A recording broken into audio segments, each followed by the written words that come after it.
You are officially invited. Yes, you're invited to join us in Fertility Awareness Mastery.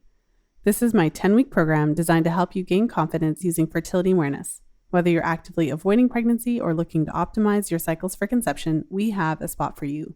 We start on October 1st. Are you ready to jump in? Head over to fertilityfriday.com/group program to reserve your spot today. That's fertilityfriday.com/group program. So, you're ready to learn fertility awareness, but not sure where to start. I have cultivated several excellent resources for you, including my free online course, FAM 101. FAM 101 takes you through the basics of the fertility awareness method, and I walk you through what you need to know about the three main fertile signs: cervical mucus, basal body temperature, and cervical position. Head over to fertilityfriday.com/FAM 101 to access this amazing resource today. That's fertilityfriday.com/FAM 101. This is the Fertility Friday podcast, episode number 273.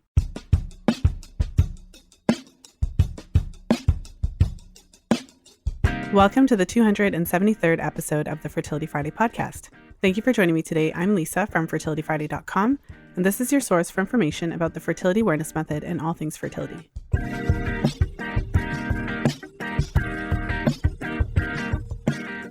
I'm really excited to share today's episode with you. I know, I always say that, but I always am excited to share, particularly today's episode.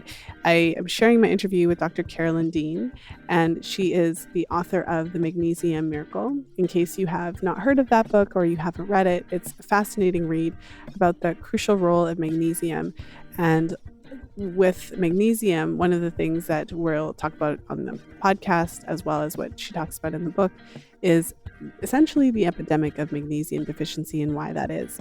Why it is that, so many of us are not getting enough magnesium in our diet, some of the changes in how, our farming practices and all those types of things, how much magnesium the body really needs, which would, indicate and get into why so many of us are deficient. Some of the challenges related to magnesium supplementation. There's a lot of different types of magnesium, and the type that you ingest is really going to play a role in terms of how well you absorb it. There's certain types of magnesium that you take, and it's going to send you right to the bathroom. And so, and that's not what you want. You want it to actually be absorbed. So we get into that. Also, the number of different conditions that are associated with magnesium deficiency that you wouldn't necessarily think, from high cholesterol, high blood pressure, to fibromyalgia, to restless leg syndrome, to menstrual cycle issues such as premenstrual syndrome and dysmenorrhea, period pain. And so the list of conditions that are associated with magnesium deficiency is incredible. And so it's just really fascinating. So I'm really looking forward to hearing your thoughts about this episode, and also to hear your stories. If you have incorporated magnesium for, one reason or another, what you found happened after that.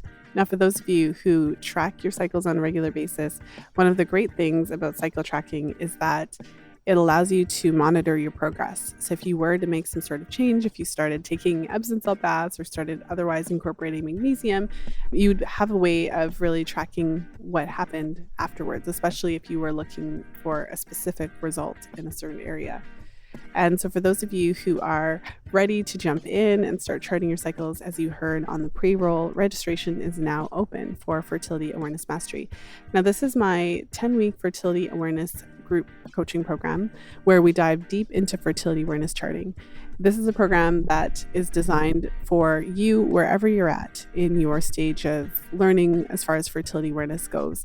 I've worked with women in this program with absolutely no experience charting. They're buying the thermometer right after they register, as well as women who've had long histories of charting, whether it's 1, 2, or even 3 years or more of charting experience.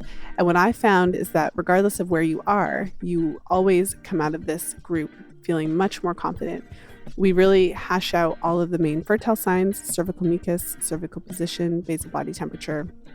And any woman who's been charting her cycles for any period of time who hasn't yet worked with an instructor, and even some who have worked with an instructor, because there's multiple different methods out there, and all instructors have multiple levels of experience, training.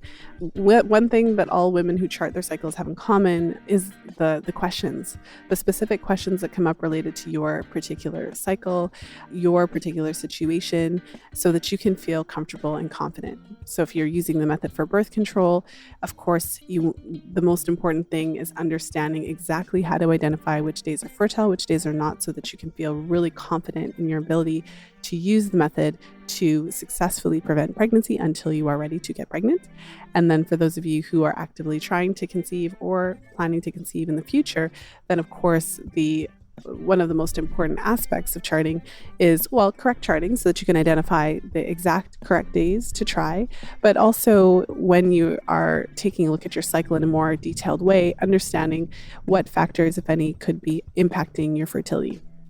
And so we cover that and much more in this 10-week program.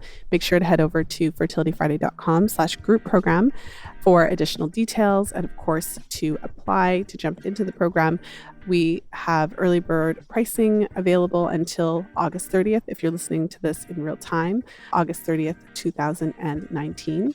So make sure to head over to fertilityfriday.com/group program to reserve your spot today. Now, without further ado, let's jump into today's episode.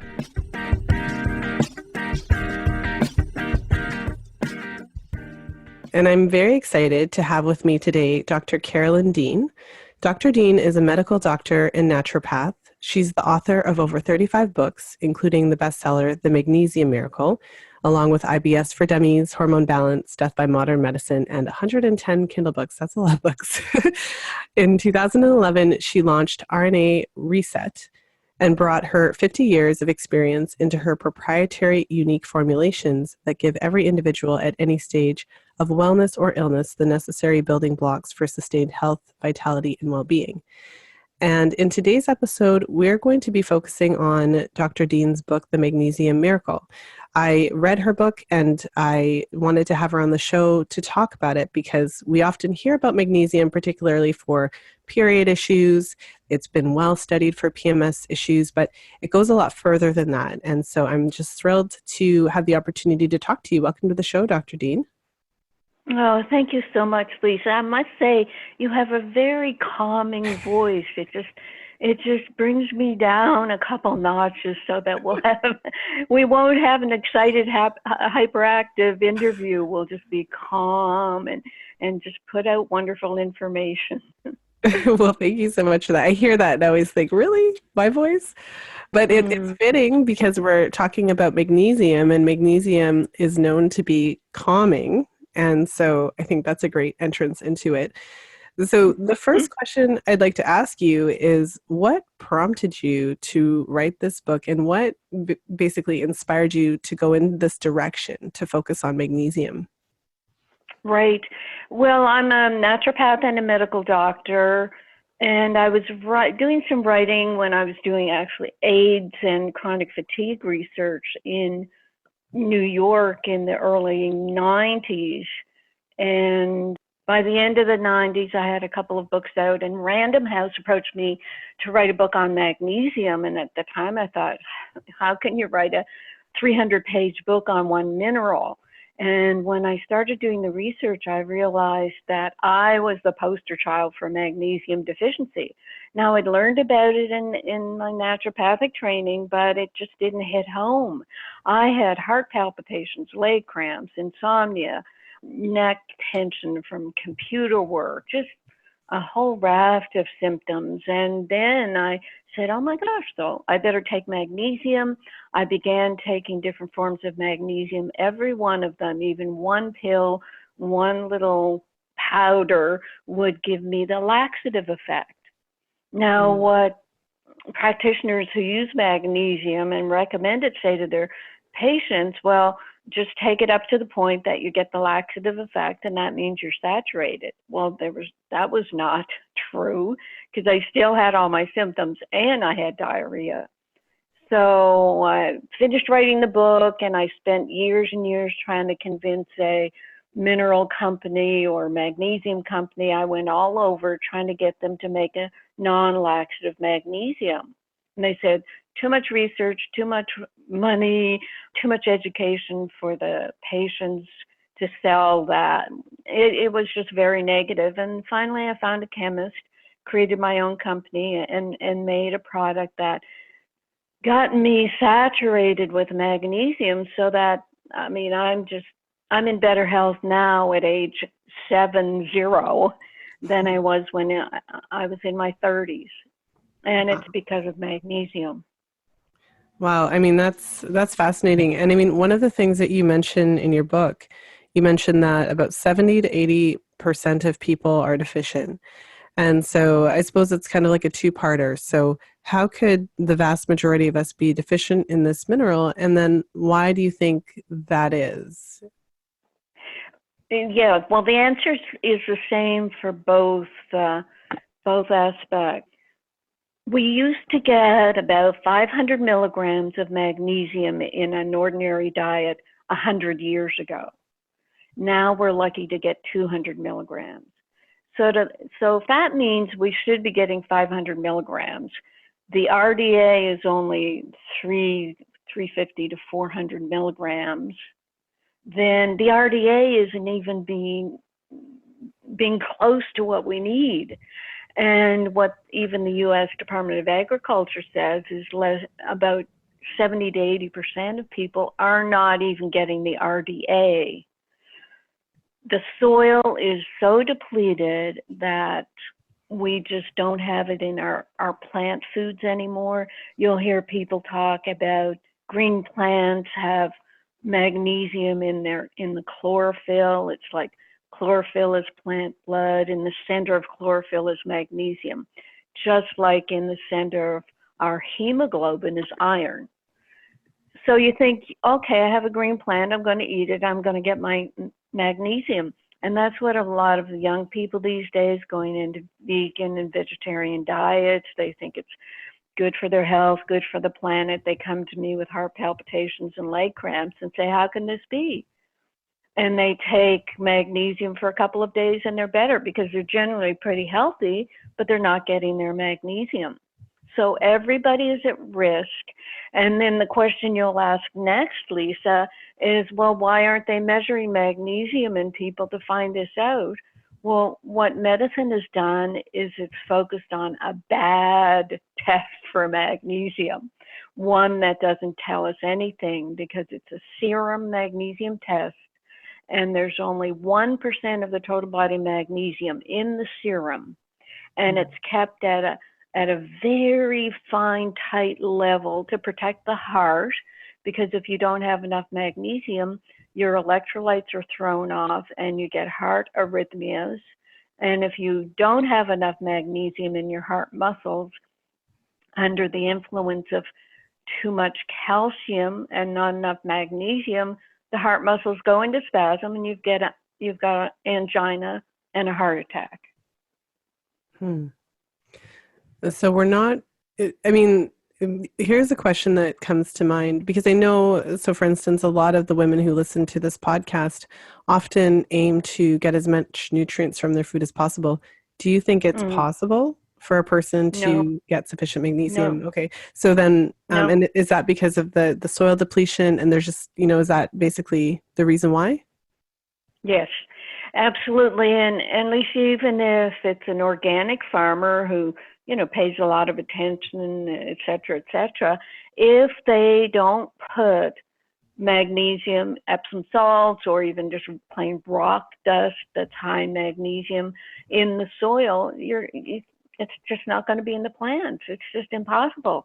I live in Maui, and all around me are golf courses, and I see them spraying stuff all the time. So day one that I was here, I went to look at the barrels of what they were spraying, and it's all minerals. The biggest barrel is magnesium. So they're supplementing the golf course, and they don't supplement humans. It's just that crazy. That's interesting. Well, and one of the things that you talk about a little bit in your book, so in addition to the fact that we're not getting nearly as much as we were historically from our diet, And as you mentioned, based on everything that you found, we're not, even if we wanted to get enough from food, we're not getting it. You mentioned in the book several reasons or several additional factors that deplete our magnesium. So you mentioned things like athletic performance and alcohol and caffeine use and different types of drugs. So I'm not sure if you wanted to talk a little bit about that, but it sounded as though we're not necessarily getting enough, but there's also additional things that are causing our magnesium that we do have to be depleted. Yeah, good question. Yeah, let me just focus on athletic performance. What happens there is athletes sweat, and you don't just sweat sodium and water, you sweat your minerals. And a lot of athletes have magnesium deficiency. A lot of athletes get cramping, heart arrhythmias, and not a lot, but a few of the unfortunate athletes will fall over dead of a heart attack because of a magnesium deficiency. It's horrifying. And now you have this whole culture of young people doing CrossFit and sweating as much as possible. It's like they gather their sweat and compete for how much you sweat. And it's just horrifying because what they replace it with are sports electrolyte formulas that are mainly sodium and sugar. The main sport drug, I'll say, the main sport drink has so much sugar that athletes are truly at risk for getting diabetes, because in a 10-ounce drink, they may get 10 teaspoons of sugar.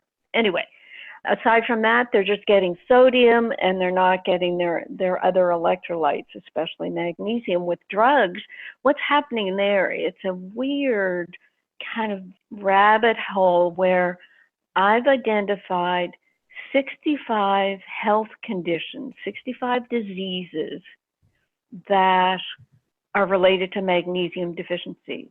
And since they're not diagnosed as magnesium deficiency, then they're treated as diseases with drugs that actually deplete magnesium.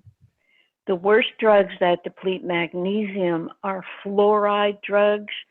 Maybe 15, 20 years ago, they decided to add the fluorine to drugs to help the drugs get across the fatty membrane of cells. It just made them much more powerful.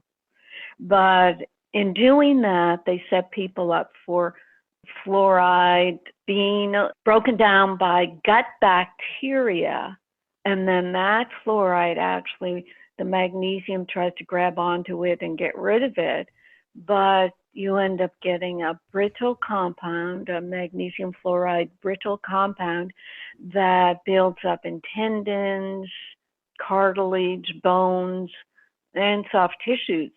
And a lot of these fluoride drugs are now implicated in tendon rupture. So the worst thing for an athlete is they get a cold or flu, they're in the middle of training, they go and get a drug. Cipro is the worst one, ciprofloxacin. It's got an F in it. It's a fluoride drug. You can look it up on Wikipedia. Just put the drug name in, you'll see the chemical formula. So they take Cipro, they're already depleted of magnesium, they're run down, et cetera, and the last of their magnesium gets bound up, and they keep training, and they'll rip a tendon. And this is all over the internet. It's a huge problem. The FDA keeps adding the warning boxes to these drugs, but it won't stop them. It won't take them off the market, and people are suffering. And they don't know the problem. I mean, this is my theory. There's nothing in medical research about why this is happening. They just know it's happening. Well, you mentioned that you list 65 conditions that are associated with magnesium deficiency. So I won't, the listeners can go to your book for the complete list, but I wanted to list a couple because I'm looking at it right here. Because it's really mind-blowing. So you just shared an example with us, but in addition, you've also listed adrenal fatigue, Alzheimer's disease, anxiety and panic attacks. I'll just look at a couple others that stood out to me: depression, diabetes, fatigue, headaches, migraines. You list a host of menstrual issues, so premenstrual syndrome, dysmenorrhea, and, insomnia, irritable bowel, inflammation, kidney disease. It really goes on and on and on. And so in your, by listing these different conditions, and then, so in the section specifically related to, but in the obstetrical and gynecological conditions, you list premenstrual syndrome, dysmenorrhea, female infertility, premature contractions, preeclampsia in pregnancy. You even list male infertility. And so it really goes on and on. It's a big question, but, in the book, you also talked about what you mentioned, which is that, when it comes to testing, pharmaceutical companies are the ones that are going to fund these tests. And so, magnesium is not exactly a moneymaker because, I'm sure that any company can manufacture magnesium.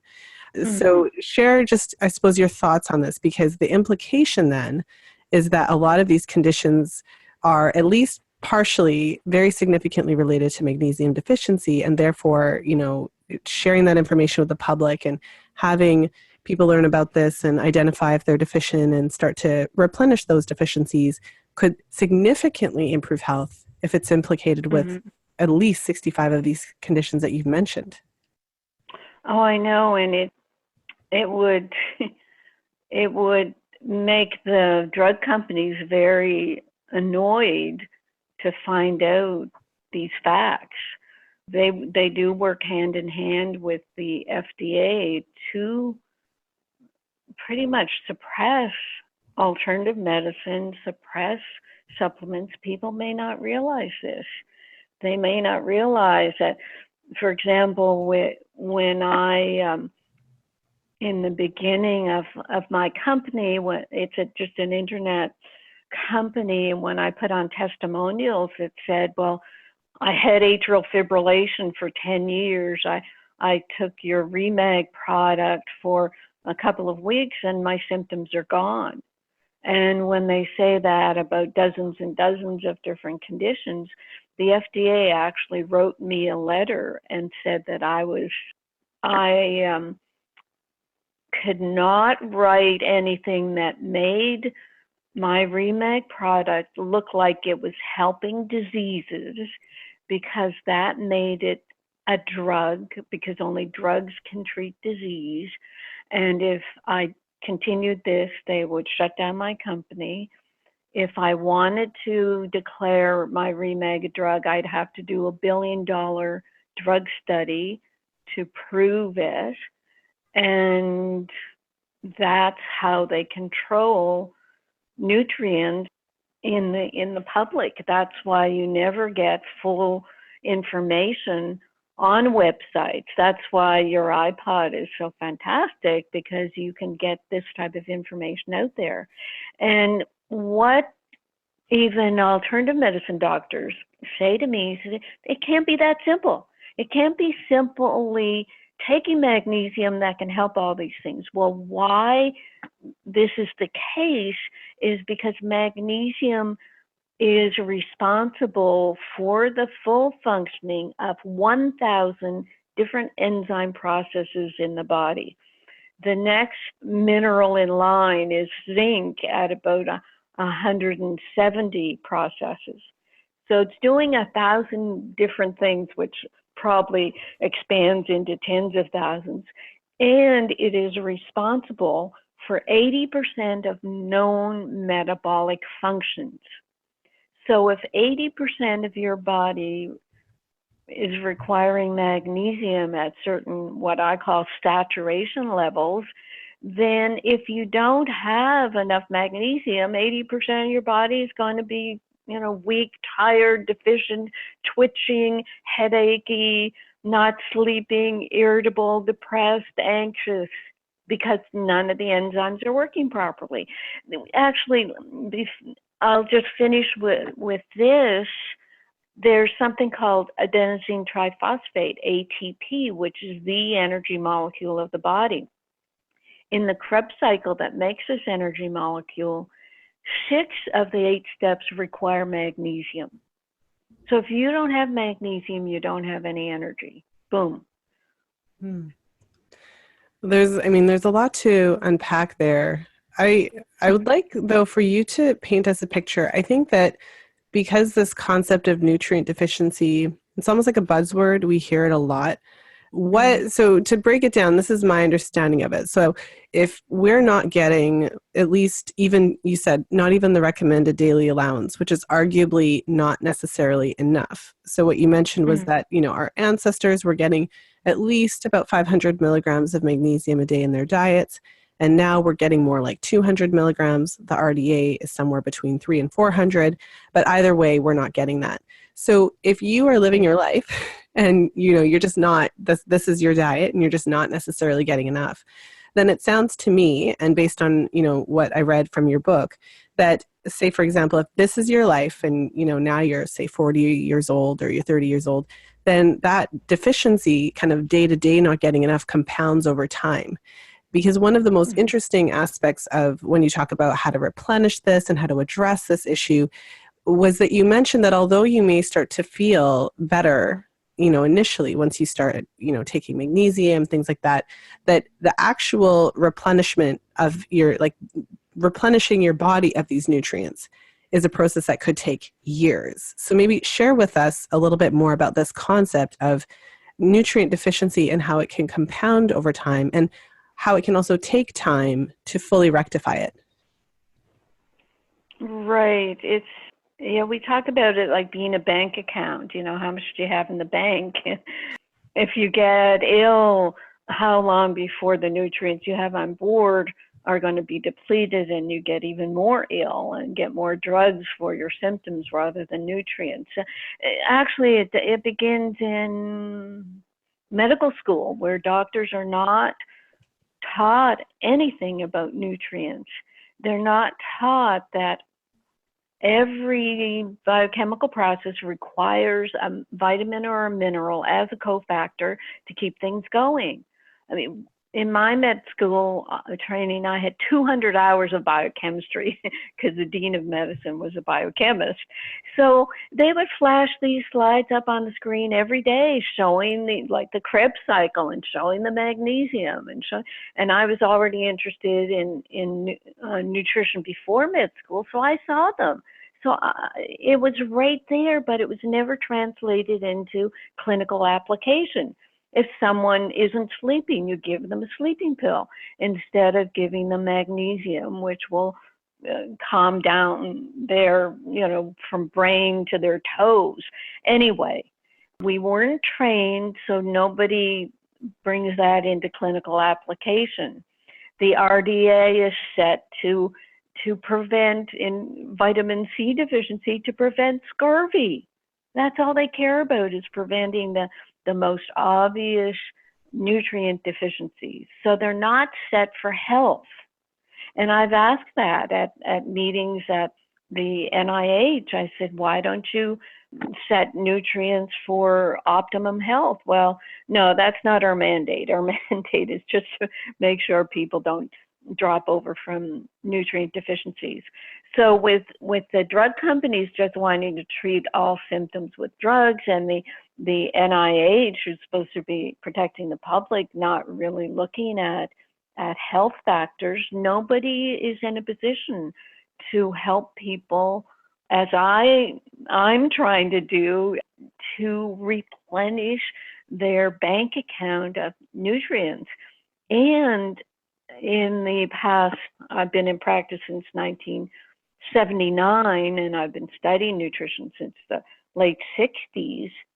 And I always, in the beginning, actually, it was food-based supplements. That's all the research was about, was checking diets, doing food surveys, giving people good food, seeing how they did. And then the supplements were food-based. Now, most of the dietary supplements are synthetic. So you have this whole other level of the commercialization of the dietary supplement industry that has, I think, 55,000 different products that the FDA is supposed to be regulating for at least purity. And they're just out there. Studies are being done now that show, well, nutrients really aren't working. Well, that's because they're all synthetic. So it's a crisis point where one of your questions will be, well, how do people know if what they're getting is safe, if not effective? Well, you know something's effective if you take it for a few weeks and you feel better. Seriously, that's what the criteria I use for my company. You know something is not contaminated with bacteria or chemicals or heavy metals if you ask the company that you're buying from for a certificate of analysis. According to the FDA guidelines, which we follow to a T, every product that comes into your warehouse has to be sent out for third-party testing to make sure it's pure. And if a company is not willing to do that, that may mean they have not done that, and you should be concerned about it. I was doing herbal research and work with herbs in New York in the early 90s. I mentioned doing AIDS and chronic fatigue research, and come to find out that the herbs coming in from China you could not trust. I went to companies to say, well, what happens if you get herbs in and they're contaminated? Oh, well, we clean them up. We ozonate them. We use ethylene gas. We do this and that. And I said, is any of that on the label? And they said, no, we're not required to put that on the label. We just have to, we can clean up a product as much as we want, and then we do a certificate of analysis that shows it's clean, and we don't have to put any of that in our product label. So I began to not recommend herbs anymore because you can't really trust them. It's overwhelming because everyone's just kind of doing the best that they can. And it just seems like every time you buy something from the health food store, it seems like a stretch to actually go and contact the company and try to get all the information. But on the flip side, you don't always know what you're taking. Well, I have a question for you then. So by the sounds of it, a lot of us do have deficiency. And you mentioned there's a number of conditions that could be associated with it. So for a woman who's listening, how would she know if she may be deficient? And if she actually wants to find out definitively, you mentioned that the most common test, the blood test, is not effective. So is there a way for, the average person to find out if they are deficient more definitively? Well, there are a couple of ways. When I realized the sheer magnesium wasn't going to cut it, I looked into red blood cell magnesium testing. It's a bit better. The best test is ionized magnesium testing, but it's mainly just in research facilities. And what I've begun to do is fund research on absorption, on the different types of blood tests to try to expose the problems with magnesium testing to the scientific community and to the medical clinical community that we have to do better. So I'm doing my due diligence there, doing the research. And in the meantime, I put out a list of 100 factors that make us magnesium deficient, if you can believe it. And the blog, you can find that in, is called Gauging Magnesium Deficiency. And seriously, I have 100 factors. It's drinking more than seven alcoholic drinks a week. If you have anger, angina, anxiety, apathy, arrhythmia, asthma, and that's just the A's. You've already mentioned a couple of those. But if you're suffering those symptoms or those conditions, then it's possible you have magnesium deficiency. And then it goes on to whether you're taking medications, if you have chronic fatigue, cold extremities, confusion, convulsions. So what I recommend to my patients and then clients and customers is get to know your body. It's like you cannot keep going to doctors who don't know anything about your body, don't know anything about nutrition, don't know anything about nutrients, and then they tell you what's wrong with you and give you a drug. You really have to take more responsibility, which again is why you're doing your podcast, to educate people. And I know it sounds complex, but if people do start with magnesium, they'll feel better, and then they'll have more energy to tackle more research. Mm-hmm. Well, and as it pertains particularly to, women's issues, menstrual cycle, fertility, I mean, just over the years, I've been working with women teaching fertility awareness for a long time. And part of that comes a certain degree of awareness about your body. You can't really track your cycles and over a long period of time without noticing certain things that when you do them, your cycles might be a bit better. And when you don't do them or do certain things, your cycles might be a bit worse. And so, I mean, immediately comes to mind with premenstrual syndrome, so the anxiety and depression and bloating and a number of different symptoms that women experience before their periods, but also during menstruation. Magnesium is well studied, and you can't really talk about PMS without magnesium. So would you be able to share with us, just in particular related to women's issues or menstrual cycle health or periods in particular, some of what you've seen? And would those symptoms essentially also be a sign that you may be deficient in magnesium? Yes, exactly. I just moved to a section in my Magnesium Miracle book, the one I wrote for Random House. It's got a more recent edition, 2017, and I wrote at a time when it's about menopause, and I know your audience may be younger, but this is very broad-based. At a time when all menopausal women are only told to take lots of calcium supplements, the following report offers great hope. A reader of my blog wrote to me about her experience with magnesium in menopause. She said that in her research, she found that most of the 34 symptoms of menopause are actually identical to the symptoms of magnesium deficiency. So she put herself on a magnesium supplementation regime. Within 3 days, she began to feel more normal. Her daytime hot flashes had dropped from 20 or so a day to fewer than 10, and they were a lot milder. Her episodes of night sweats fell from more than 10 per night to 3 or less. Her insomnia disappeared. Her terrible anxiety, rapid heartbeat, and depression all started to fade, as did skin crawling sensation and aches and pains. Having suffered progressively with worsening symptoms since entering menopause 3 years prior, she said that 10 days after starting supplementation, she was basically symptom-free.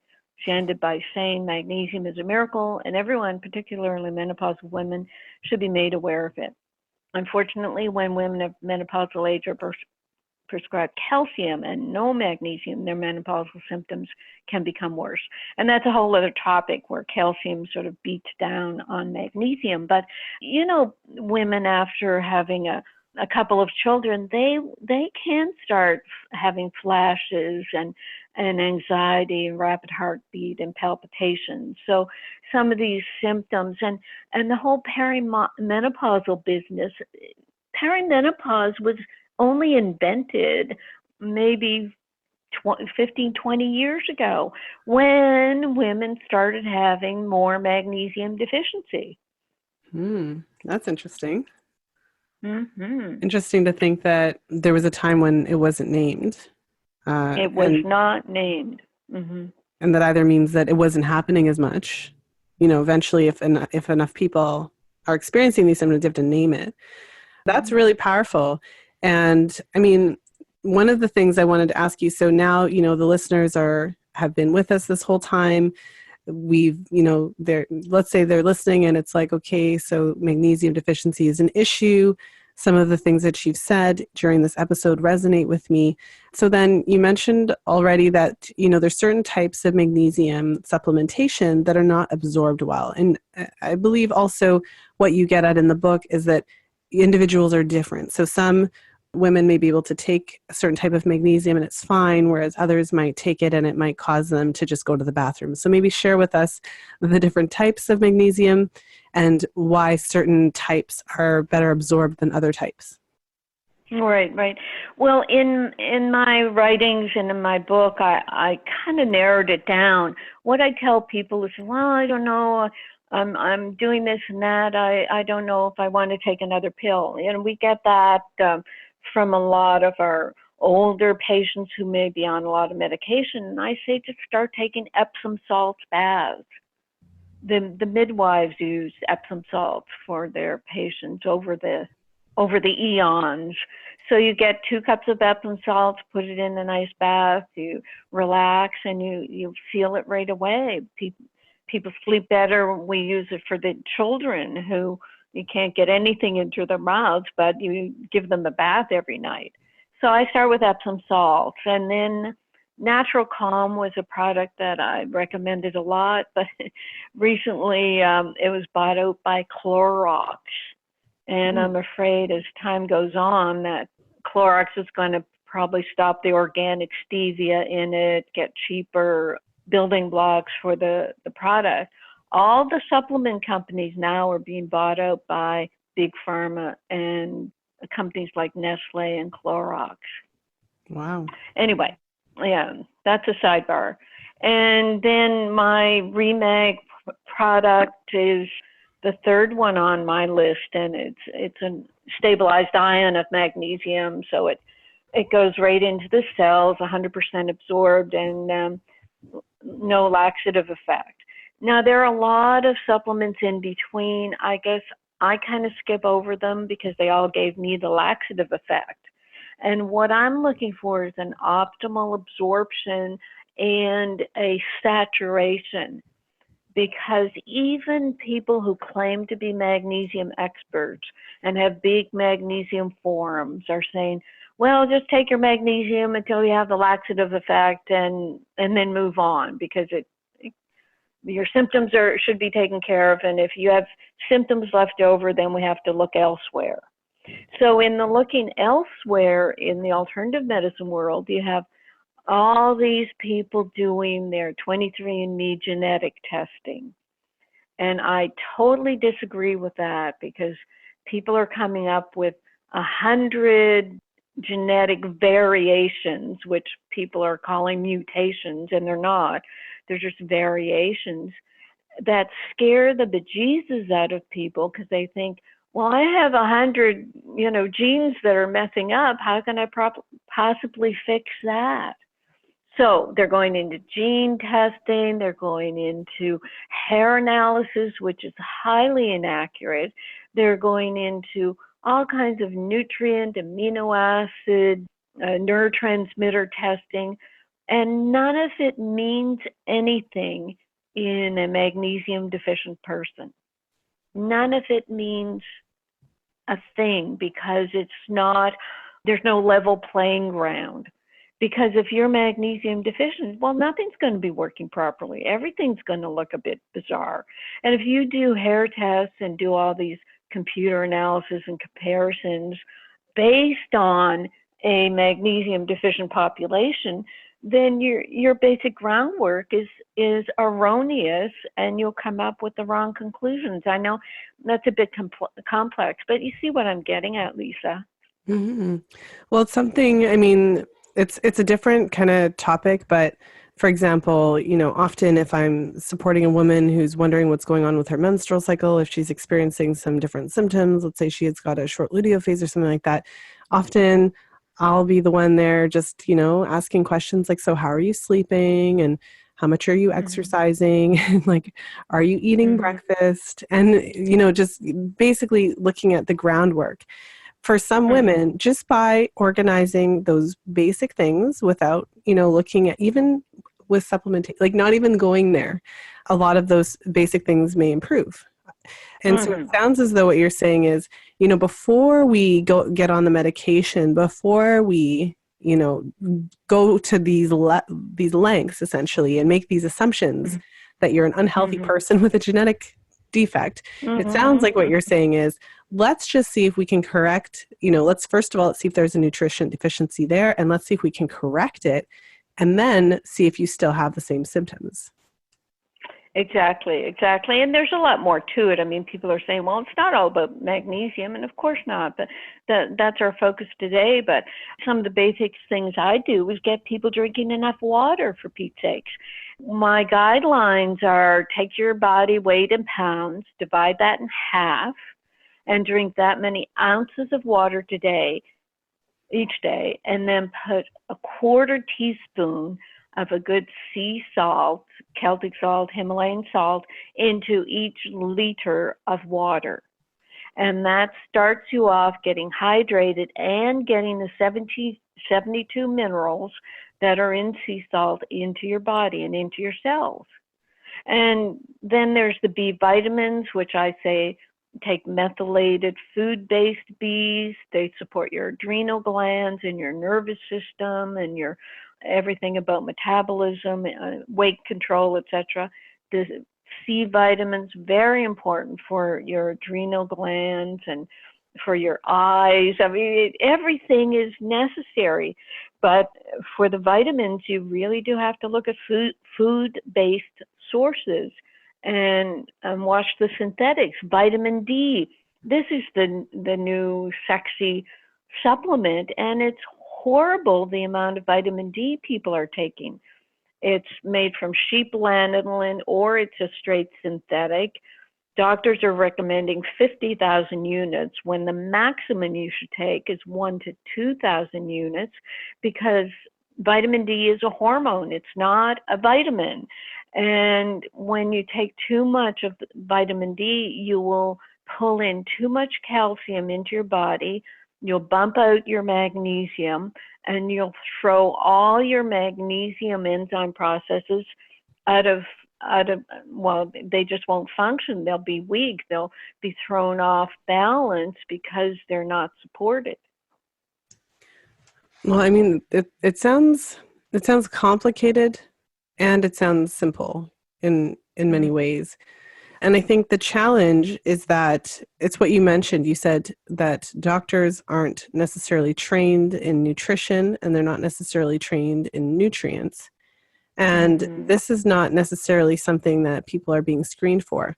And you mentioned at the beginning of the interview, you were approached to write a book on magnesium, and your initial thought was, well, how could I fill 300 pages about one nutrient? And I mean, the fact of the matter is that anybody who spends any time reading research papers about health and nutrition and specific nutrients could recognize that you could spend your entire life studying one nutrient. You could spend your entire life studying magnesium, vitamin D, vitamin B12, pick one, iodine, and vitamin C. Really, it could just go on and on, because our body needs all of these nutrients. So one of the things I appreciate in your book, yes, you're talking about magnesium, but in several occasions related to several different topics, you're bringing up how magnesium works with other nutrients and how there's interactions to be aware of and all these types of things. Is there a way for us to, I often wonder about this. I tend to focus on food as much as I can, because food, at least, we have this idea that we can just magically supplement ourselves and know all the different levels, and there's no test that's perfect. So even if you go to a functional practitioner, you get all your levels tested and you do your best, you have like a whole shelf full of supplements and you're trying to get it all right. I mean, at the end of the day, like, we're just not there yet in terms of our ability to really do this. So what would you recommend? Because it can be really overwhelming. Right. Well, obviously, it's going to sound like I'm tooting my own horn here, but that's why you invited me to talk with you, because I've been at this for over 50 years, 50 years. And my focus has always been the one-on-one. What does the individual require? But then I was able to morph that into a more general picture and put it down to mineral deficiencies are causing so many problems. We haven't even talked about the 9 minerals that are required for thyroid hormone production. And so there's mineral deficiencies, mostly magnesium. And then there's yeast overgrowth. That's another iPod we can do. So what I've put in my various books, and we can get to where to get my free ebooks. In my books, I try to bring it down to, well, you may not have these 65 conditions. You may just have magnesium deficiency. So let's sort that out and then move into diagnosing what's left over, if anything. And then with supplements, I have a blog called Dr. Dean's Supplement Recommendations. And I just lay it out. Look, you just need a handful of things. You don't need all these esoteric supplements that you don't even know how to pronounce the names. I was looking up sports supplements the other day. What were the top sports supplements? They didn't even mention magnesium, but they had all these esoteric, high-priced supplements that are being promoted to people. But it really does boil down to the minerals, the B vitamins, vitamin C, the vitamins A, D, and K. There's a fermented cod liver oil and butter oil that provides those from a food-based perspective. So I've spent seriously the last 50 years trying to make it easy for people. Mm-hmm. And one of the things, as we kind of get close to, wrapping up today, but one of the things that you mentioned in the book, I liked how you put it. You were like, magnesium is not a drug, so it doesn't act in the same way as a drug, and it doesn't have side effects in the same way that drugs have side effects. In the book, you address the question of, is it safe? Are there times when, could it make it worse, and why that could be, and also if it's ever contraindicated. So maybe just share with us then, because, I think you and I both know that some people hear this and they think, okay, magnesium is going to solve all my problems. I'm going to take as much as humanly possible all the time. I know. And we don't want to go there. So maybe share with us just some general kind of best practices and just deepen our understanding and when it could potentially be problematic for people, those types of things. Right. In taking magnesium, whatever form you take, go very slowly, because you don't want to look at a bottle and say, oh, well, they say to take 600 milligrams a day, and you take it all at once, you will have the laxative effect, even if you have constipation. And people do take magnesium as a laxative for constipation. So whatever you take, just start slowly and observe what's going on with your body. Even with our product, the non-laxative, we tell people, we want you to work up to maybe 2 and 3 teaspoons a day, but start with a 1/4 teaspoon. Now, the actual contraindications that are medically designated are people with kidney failure. They say not to take magnesium because it's hard to clear magnesium through kidneys that are failing. But even so, I have big chapter in my Magnesium Miracle book. Actually now, Lisa, it's 600 pages with 600 references. Yeah. So it went way beyond the 300 pages in the first edition. So with kidney failure, if someone can take a stabilized ion of magnesium, it can support their kidneys, because people in kidney failure on dialysis, they are severely magnesium deficient. Most of them have heart arrhythmias and leg cramps and insomnia from magnesium deficiency.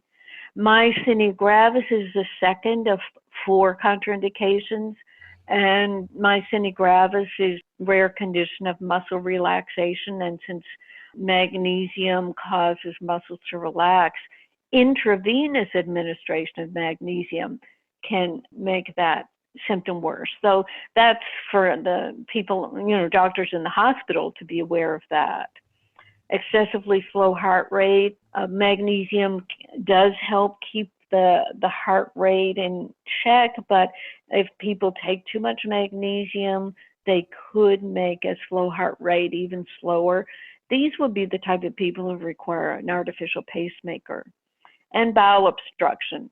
The main route of elimination of oral magnesium is through the bowel. So if you have obstruction, the magnesium can build up in the blood. So it's mainly serious medical conditions where doctors have noticed if they give a lot of IV magnesium in a hospital setting, it can trigger an electrolyte imbalance and maybe heart arrhythmia.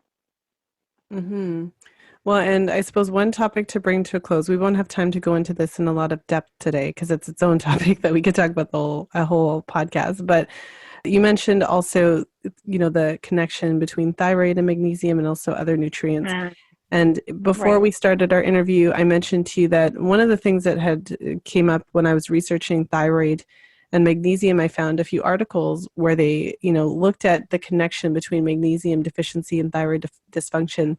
and found that, certain thyroid patients were deficient in magnesium, and it had an impact on the thyroid gland, the vascularity of the thyroid gland. And long-term magnesium supplementation over a period of either several months and in some cases years would actually improve the vascularity of the thyroid to make it more normal in terms of morphology. And I thought it was just fascinating because it kind of aligned with what you were saying, that, in many cases it takes years to kind of fully saturate the body. So this isn't something that if you are, if you do have some sort of magnesium deficiency to some extent, it's not that you're going to take a little bit of magnesium for like a couple days and this is going to completely be resolved. So I'm not sure if you want to just share a little bit about that, the connection between thyroid and magnesium. Right. When I finished creating the ReMag magnesium, I realized, oh my gosh, I should stabilize the minerals of a multiple mineral. There's one I created, ReMite, with 12 minerals. And when I was writing the booklet on them and getting the research done, 9 of the 12 minerals are required to support the production of thyroid hormone. When I was doing the year of clinical research, after about 6 or 8 weeks of taking myself the ReMite, I no longer required my 60 milligrams of Armour thyroid. And that's been the experience with a lot of our customers. So I realized that the focus of allopathic doctors and alternative doctors is to wait till your thyroid punks out and then give thyroid replacement therapy rather than giving the building blocks. And iodine, yes, it's necessary for the thyroid. A lot of people have gotten into high-dose iodine therapy, and they're really causing problems because they stir things up and then they don't have the other 8 minerals for the products that are built up by the iodines.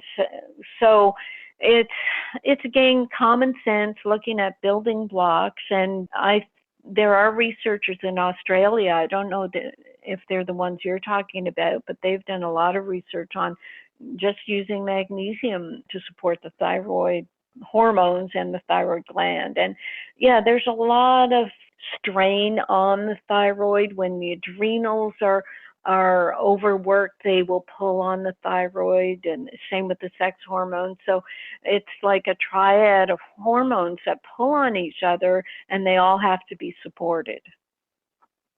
Mm-hmm. Well, I mean, that's a good place as any to end on. I mean, thyroid is so complicated, and also it's interesting just to kind of remember that it's not, one nutrient, regardless of which one, doesn't necessarily just magically fix everything. So I think it's interesting your experience with the multi-mineral supplement that you're speaking of, and how it basically, it changed the whole situation so that you didn't have to rely on the medication anymore. That's not a story that we often hear because, for the majority of people who struggle with thyroid issues, when they're on the medication, they're just on it. Mm-hmm. Yes, and that's sort of the story of medicine, that once you have a condition, then you're doomed to have it forever. A lot of that is based on the fact that when you have a medical condition, you're given a drug or several drugs, and they don't factor in the fact that taking drugs will give you a toxicity picture, and it will deplete magnesium, and that's what drives the condition to perpetuate itself, rather than giving the building blocks that will heal the body, and you don't have to have those symptoms. Mm-hmm. Well, Dr. Dean, I could honestly just talk to you for the rest of the afternoon. You're a wealth of knowledge, and I am really appreciative of your work. It's so important to raise awareness about these things, and especially because magnesium deficiency being just as prevalent as we talk about, it affects most of us. So it's nice to know, especially for the women who are listening who don't just want to run straight to the doctor and get a pill for everything. It gives at least another avenue into the awareness, how to support myself, how to support optimal health. So share with us about your products that you've made. I know you have several.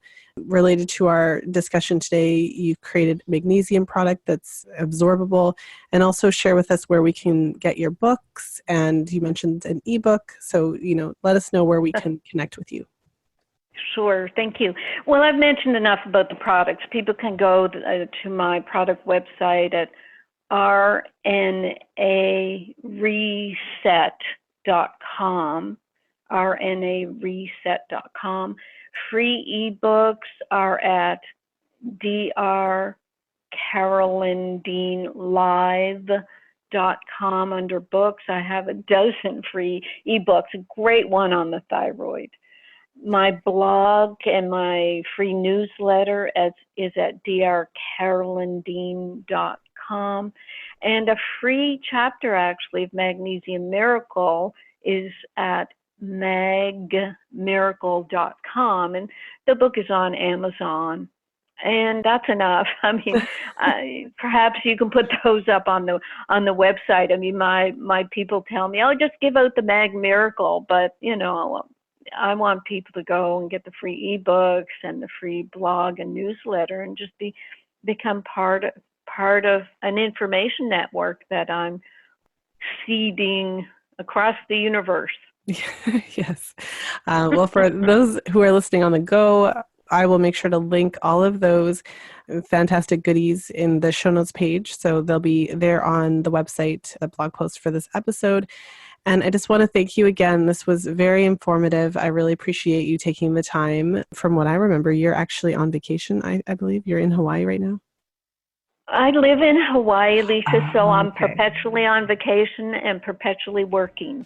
Okay. So I'm in good shape. I'm just having the time of my life. It's just fabulous. Oh, that's wonderful. I didn't realize you lived in Hawaii. I actually thought it was a vacation, but that's even better. But thank you for joining us. I know that this episode is going to benefit so many people, so we really appreciate you being here today. Oh, thank you, Lisa, and I appreciate what you're doing.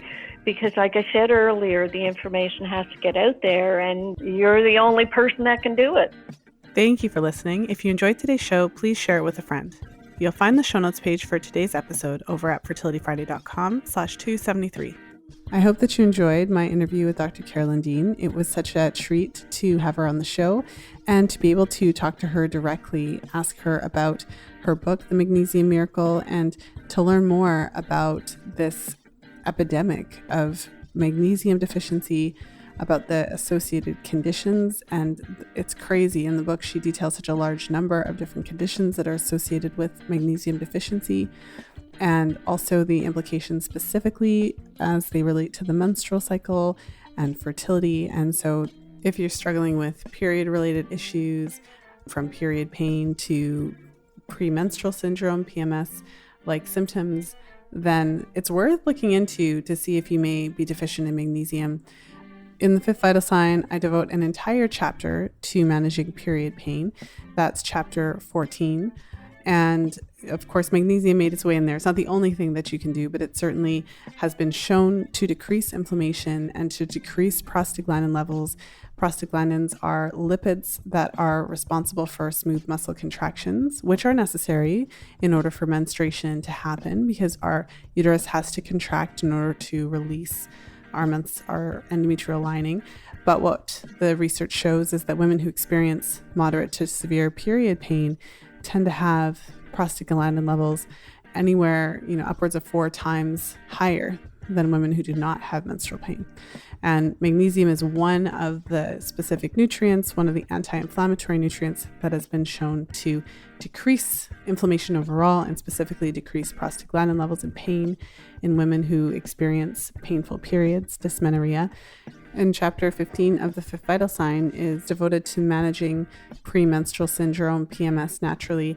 And of course, magnesium made its way into that chapter because it's one of the most heavily studied nutrients associated with normalizing hormone levels and addressing a number of PMS symptoms. Again, magnesium isn't the only thing that you can do, so it's certainly not the only thing to be looking at, but interesting links between the menstrual cycle and magnesium, obviously, that we discussed today.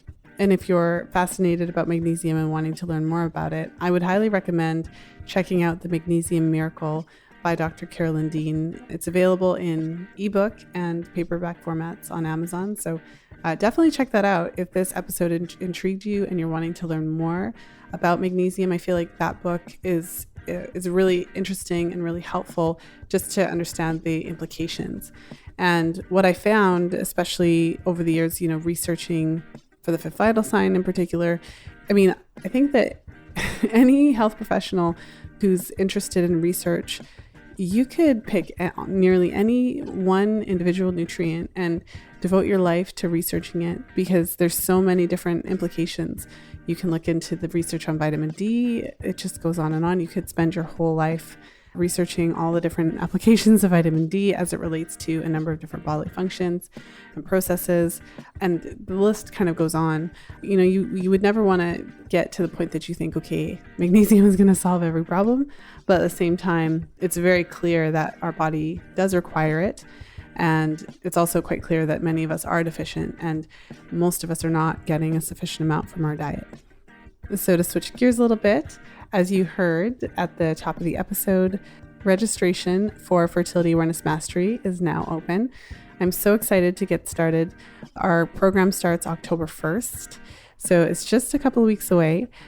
Early bird pricing, if you're listening to this in real time, early bird pricing is available until the end of August. And so make sure to head over to fertilityfriday.com/group program for details, and also for registration details to sign up to make sure that we reserve your spot in the group. And so again, that's fertilityfriday.com/group program. And with that said, I hope that you're enjoying your summer. I hope you're getting some sun. I hope you've been doing all the things that make you happy in the summertime. I know I've been taking a little bit of time off. So as you're listening to this, I am spending some fun family time, relaxing, getting some sun, and really enjoying my summer. So I hope that you're doing the same. And of course, as always, until next time, be well and happy charting.